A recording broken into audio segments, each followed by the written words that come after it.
Hello, my name is Anatoly. I work in B2 Broker in the dealing department. In this video, I will talk about liquidity pools, but I will not dive too deep into how they operate, how to earn money on it, etc. Because on YouTube, you can find various videos on this topic. I want to talk specifically about liquidity pools from the position of a player who is interested in alternative way to stimulate liquidity and trading in a certain asset. Basically, from the position of a provider of a certain asset, not just a user who operates it. And specifically, I would like to talk about the recent experience of Arabian companies who started to basically apply liquidity pools on the physical sugar market. Traditionally, liquidity pools have been used only on crypto, but recently we have started to see how various companies apply this mechanism on more traditional instruments, which is certainly something interesting to look into. So, in short, what are liquidity pools and how they work? Imagine you are a provider of a certain asset. Let it be a crypto asset. You want market participants to actively trade it so that this asset is in demand. Partially, you might be interested in specifically because you take commissions for trading this instrument, and the more people trade it, the more commissions are generated. How do you make people trade it? You can do it with multiple reasons, but if you want trading on an asset to be active, you certainly need liquidity. You need players not to suffer too much from slippage. You want to make sure that they can trade with reasonable sizes and not get awful prices too far from the market, obviously. Traditionally, this problem has been solved with so-called order book. And if you have ever traded on basically almost any exchange, stocks, bonds, etc., you have probably at least seen what order book looks like. I will talk specifically about how liquidity pools differ from order book later, but right now, in short, how liquidity pool works. So you're a company, you offer a certain asset. So what do? As a part of the liquidity pool mechanism, you add, for example, 100 tokens into a pool and $100. So at the moment, the price of one token in this pool equals $1. Ratio is 1 to 1. You fix this ratio, which is 1. And after that, you tell players, look, so for example, you want to buy 5 tokens from this pool. What is the price at which you do it? So how many dollars you need to add to the pool to extract 5 tokens? In this case, the automatic algorithm just solves a very simple mathematical equation. Originally, we have 100 tokens, $100, ratio is 1. A certain player extracts 5 tokens. Now we have 95 tokens, and the question is how many dollars he needs to add. He needs to add the amount of dollars so that the original ratio stays the same, so that the original ratio is 1 to 1. It means that he will need to add about $6 to the pool, not 5. If you just take a closer look at it, you will realize that the relationship is not linear. Another important mechanism is that within liquidity pool mechanism, you allow players to basically become liquidity providers. You tell them that, look, for example, I have 100 tokens in the pool and $100. You can add 5 tokens and $5 just to increase the overall pool by 5. And in this case, you basically acquire a certain portion of this pool. In this case, you will have about 4.5% of the total pool. After that, all the commissions generated while trading this pool will be basically shared with you. As you basically own this pool along with the original company who provided it, you are shared commissions generated by the liquidity pool. As a result, you have a very clear financial motivation to do it. And the more money people provide to liquidity pool, the more liquid it is. The more liquid it is, more players are attracted to it due to high liquidity, and you see how it can go. One important fact to mention here, whenever you add tokens to the pool, it's not guaranteed income, because apart from commissions, which are more or less guaranteed, you are exposed to market risk. because you have to invest into actual token, into an actual asset in the pool. You don't just invest in dollars and get back dollars. You invest dollars and a certain asset.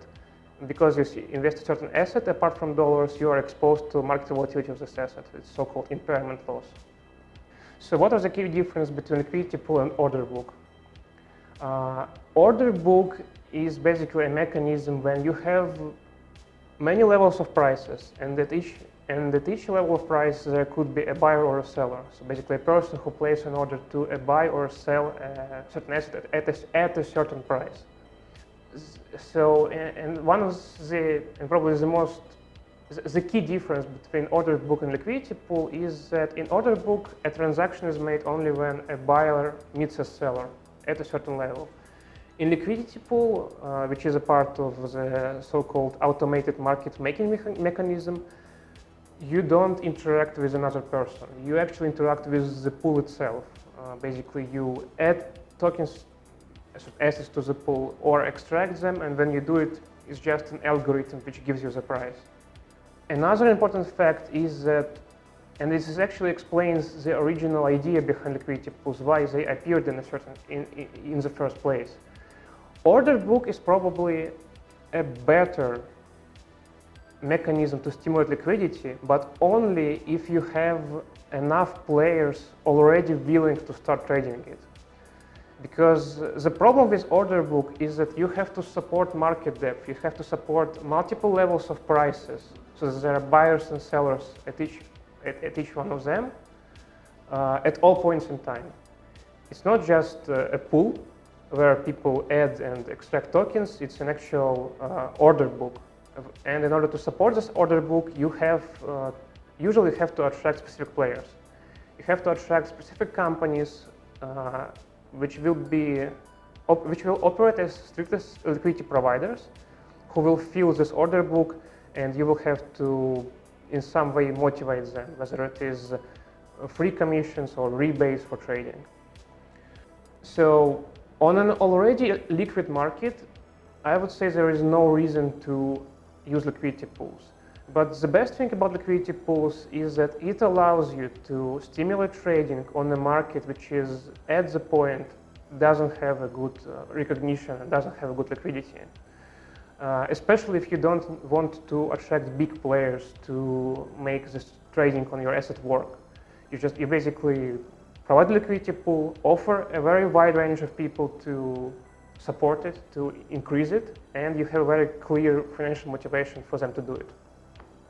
Finally, what I want to talk about is specifically about the experience of Arabian company called AlKhari Sugar. Most likely I pronounced it wrong, sorry for that, if it's true. So what this company did last year is basically it launched its own tokenized sugar. As far as I know, this is the first time liquidity pools and automated market making mechanism, which are usually used mostly for crypto, were used for an actual physical asset. So what's the point? Why do it in the first place? Originally, you have two sources of how to sell your asset. If it is, for example, physical asset, whether it is oil, sugar, corn, natural gas, etc. You either do it on the specified exchange, where you have a predefined contract specification. In most cases, you have to deal with the fact that you need to deliver your asset to a centralized storage from which it is distributed to other players who basically buy it on this exchange. This is accompanied by fees, certain risks, paperwork, etc. And you have to deal with the fixed contract specification. You can't amend it. You just need to work with what the exchange gives you. Second point, exchanges close on weekend. So when they close on weekend, two problems arise.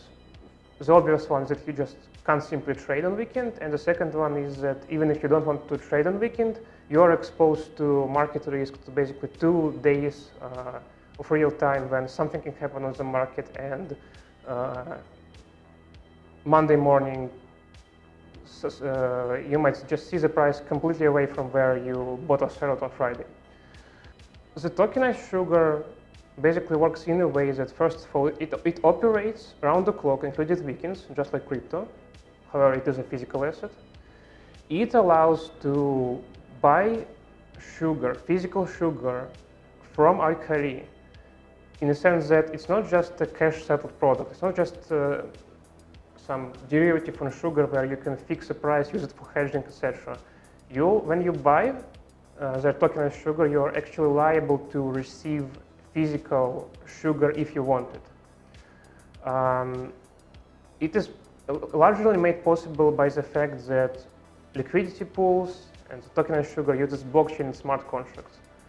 Smart contracts and blockchain is what actually allowed Arabian companies to fix the specifications, basically the algorithm of how they sell this tokenized sugar to the clients, without being too afraid that something will go wrong, that they will be hacked, which is still possible, because smart contracts is not something which just guarantees you everything. It's just one of the ways that, if done right, allows you to feel safe about how you offer your product. Unfortunately, there's not much information into how successful their experience has been so far. It's a fairly new event for the market. But the fact is that liquidity pools have been with us for only about 2 years. There have been some good examples of their implementation. There have been some scam projects. But its core, it is a very interesting technology. And we see that it is being applied to not only cryptocurrencies, but traditional markets as well already, which is definitely something worth looking into, worth paying attention to, in my opinion. This is mostly what I wanted to talk about today. Please subscribe to our channel. If you have any comments, even angry ones, please post them in the comment section, and have a nice day.